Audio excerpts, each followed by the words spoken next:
সুপ্রিয় শিক্ষার্থী বন্ধুরা, আশা করছি তোমরা সবাই অনেক বেশি ভালো আছো। আজকের উপপাদ্যটা খুবই গুরুত্বপূর্ণ, কারণ তোমরা যারা এসএসসি 24 অথবা এসএসসি 25 ব্যাচ আছো তাদের জন্য এই উপপাদ্য 20 খুবই গুরুত্বপূর্ণ। এটা পরীক্ষায় আসার সম্ভাবনা 99% আমি বলে দিলাম, তোমরা লিখে রাখো। তো আজকে আমি সেই উপপাদ্যটাই নিয়ে আলোচনা করব তোমাদের মাঝে। তো চলো কথা বাড়াবো না, ভিডিওটা বড় হয়ে যাবে, তাড়াতাড়ি করে উপপাদ্যটা আলোচনা করি। তো দেখো কি বলেছে, বৃত্তের একই চাপের উপর দণ্ডায়মান কেন্দ্রস্থ কোণ বৃত্তস্থ কোণের দ্বিগুণ। তো আমি চিত্রটা আগে এঁকে রেখেছি যাতে তোমাদের বোঝানোর ক্ষেত্রে। তোমরা অনেকে কেন্দ্রস্থ কোণ বৃত্তস্থ কোণ চেনো না, তবে আমি ভিডিওটা লং করবো না, দ্রুত। এটা আমার হাতের আঙ্গুল এই বৃত্তটাকে স্পর্শ করলো, বৃত্তটাকে স্পর্শ করেছে, তার মানে এটাই হচ্ছে আমার বৃত্তস্থ কোণ। আবার দেখো কেন্দ্রে ফোঁটা আছে না, আমার এই হাতের আঙ্গুল এই কেন্দ্রকে স্পর্শ করেছে, তার মানে কেন্দ্রস্থ কোণ। সহজ দুটা হিসাব মনে রাখবা। বৃত্তের গায়ের সঙ্গে যদি কোনো কোণ স্পর্শ থাকে তাহলে বলবা যে বৃত্তস্থ কোণ, কেন্দ্রের সঙ্গে কোনো কোণ স্পর্শ থাকলে বলবা যে কেন্দ্রস্থ কোণ। তো বৃত্তস্থ কোণ কেন্দ্রস্থ কোণ তোমরা চিনে ফেলেছো। এখন কি করবো দেখো, এখন একটা বৃত্ত আঁকাই বলে এখান থেকে এ থেকে বি পর্যন্ত একটা ত্রিভুজ, এ থেকে সি পর্যন্ত একটা ত্রিভুজ দিবা, দিয়ে এই বি এ সি আবার এটা যোগ করে নিবা, এখানে একটা নাম দিয়ে দিও, এই বিন্দুটার নাম ও। এখন দেখো আমি একটু মিলাই দিই। মনে করি ও কেন্দ্র বিশিষ্ট এ বি সি একটা বৃত্ত, যার কোণ বি, এই যে ও কেন্দ্রের সঙ্গে লাগে আছে না, দেখো কেন্দ্রের সঙ্গে লাগে আছে বি ও সি, কেন্দ্রস্থ কোণ। আবার বি এ সি এই যে বৃত্তের সঙ্গে দেখো ফোঁটাটা লাগে আছে, দেখো এই জন্য এটাকে বৃত্তস্থ কোণ। তাহলে বি এ সি বৃত্তস্থ কোণ, প্রমাণ করতে হবে যে B O C equals to 2 into B A C বৃত্তস্থ কোণ, না কেন্দ্রস্থ কোণ বৃত্তস্থ কোণের দ্বিগুণ। তো কেন্দ্রস্থ কোণ বৃত্তস্থ কোণের দ্বিগুণ প্রমাণ করতে হবে। আমি লিখে রেখেছি দেখো, মনে করো ও কেন্দ্র বিশিষ্ট এ বি সি বৃত্তে একই উপচাপ বিসি, বিসি একই উপচাপ, একই উপচাপ কোনটা, এই যে বি থেকে সি এটা একটা উপচাপ, সি থেকে এ এটা একটা উপচাপ, এ থেকে বি এটা একটা উপচাপ।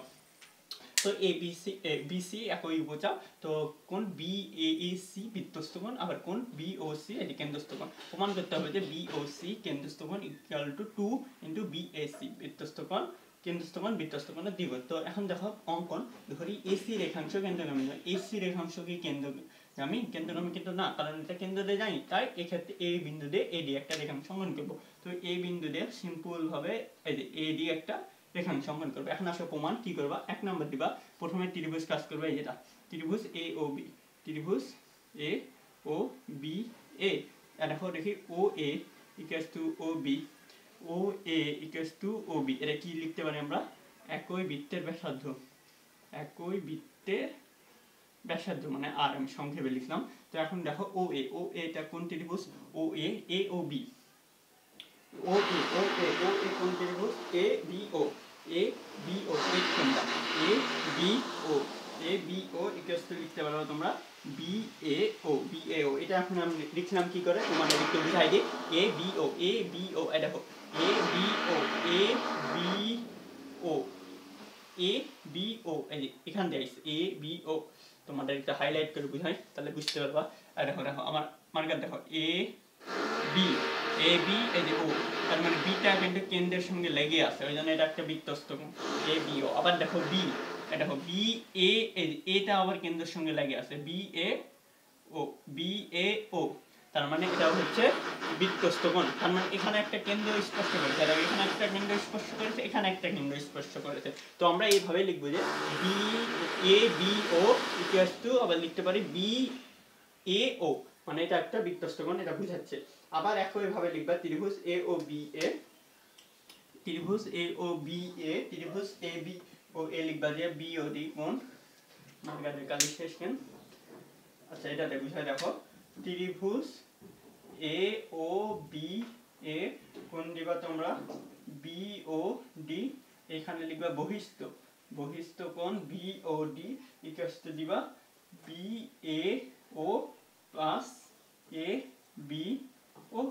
এখন দেখো কি লিখতে পারো, বি এ ও প্লাস, আমি তোমাদের একটু বুঝাই দিই, বহিস্থ কোণ, বহিস্থ, বহিস্থ ইকুয়ালস টু দিবা, এটা হচ্ছে বাহিরের কোণ, আবার অন্তস্থ মানে হচ্ছে ভেতরের কোণ। বহিস্থ কোণ, এই যে বহিস্থ কোণ মানে এই যে দেখো বি ও ডি, বিওডি মানে এই বাহিরের কোণটা হচ্ছে বহিষ্ঠ, অন্তস্থ কোণ কি লিখেছে দেখো এবিও, এই যে এবিও তুমি যেটা ইচ্ছা সেটা লিখতে পারো। আর এটা ধরে ফেলবে 1 নম্বর সমীকরণ এবিও, তাহলে এবিও কি লেখা আছে বিএও, এখানে লিখে দাও বিএও, এখানে লিখে দাও 1 নং হতে পাই। তো এখন কি লিখতে পারি 2BAO, এটাকে সমীকরণ ধরে ফেলো 2 নাম্বার। তো এইটুকুটা বুঝতে পারছো বিওডি